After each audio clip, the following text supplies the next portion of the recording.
We begin this bulletin in Nyeri County, where 4 families have been thrust into mourning following an attack at a quarry in Mandera last Thursday. It is emerging that the incident that has been condemned as a terrorist attack may have been fueled by business rivalry. Raquel Muigai spoke to the families affected and now brings us this story. The death of 48-year-old Paul Kamau during the fateful Thursday night at Shimbir Fatuma in Mandera is what has been haunting his family of 4.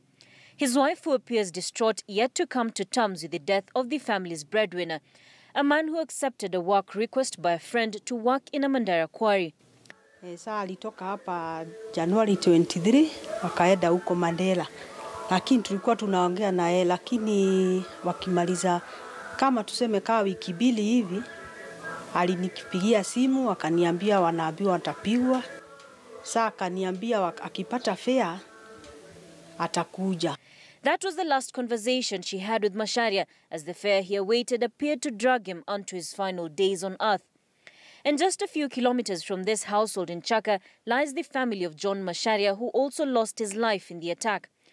Macharia left for Mandera following a land dispute that put a tag on his life and that of his grandmother, his hopes to eke out a living and depend on himself. Alikuwa hapa on December, lakini kwa mwezi wa pili akaniambia mimi nyanya natoka kutoka hapa nikibiria usalama wangu, maana alikuwa hana usalama. Alikuwa nasema anko wao wanataka kumuua. According to Asusa, however, a name we've given this worker in Mandera, the attack was not a plan hatched by Al-Shabaab militants, but one that was fueled by business rivalry. Wao wenyewe wanalipicha kisasi kwa sababu najua watu wa mawe, najua kama wako na fundi mingi wanaenda wanaua hii fundi kwa sababu hawataki nini asaidike. Haswa visasi kwa sababu mimi niko na pesa mingi, naenda navuruta watu wangu na huku down Kenya na wapeleka Mandera kwa sababu nataka pesa huko. Sasa vile nimevuruta watu na vuruta watu kama 20 hivi napeleka huko. Huyu na yeye kwa sababu hana hiyo pesa ya kuvuruta hao watu anasikia wivu. Quarry attacks usually target men who form a majority of the workforce, but as Asusa narrates, these attacks usually come with a warning. Nilipigiwa simu saa 12 na watu walikuwa wameuawa saa 10. Nikaambiwa gulari wenu wameuawa huko Mandera. Nikauliza gulari wangapi wameuawa huko? Bado hatujajua vizuri, but ni watu 7 hivi vile tunaona. Sasa mimi nasikia sasa ni watu 4. Sasa sijui hao wengine wamefichwa wapi. Nyeri County has borne the brunt of these attacks whenever they occur.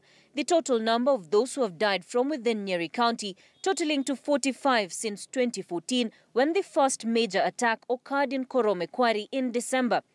But despite the quarries in Mandera being described as easy to work in compared to Nyeri, there has to be more that keeps these young men to continue risking their lives in Mandera. Mandera kuko na pesa mingi sana kuliko hapa.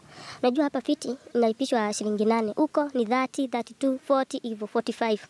As Asusa prepares to return to Mandera once the tension subsides, the families of Paul Kamau and John Macharia hope and pray that the government will intervene to save other families from a similar pain.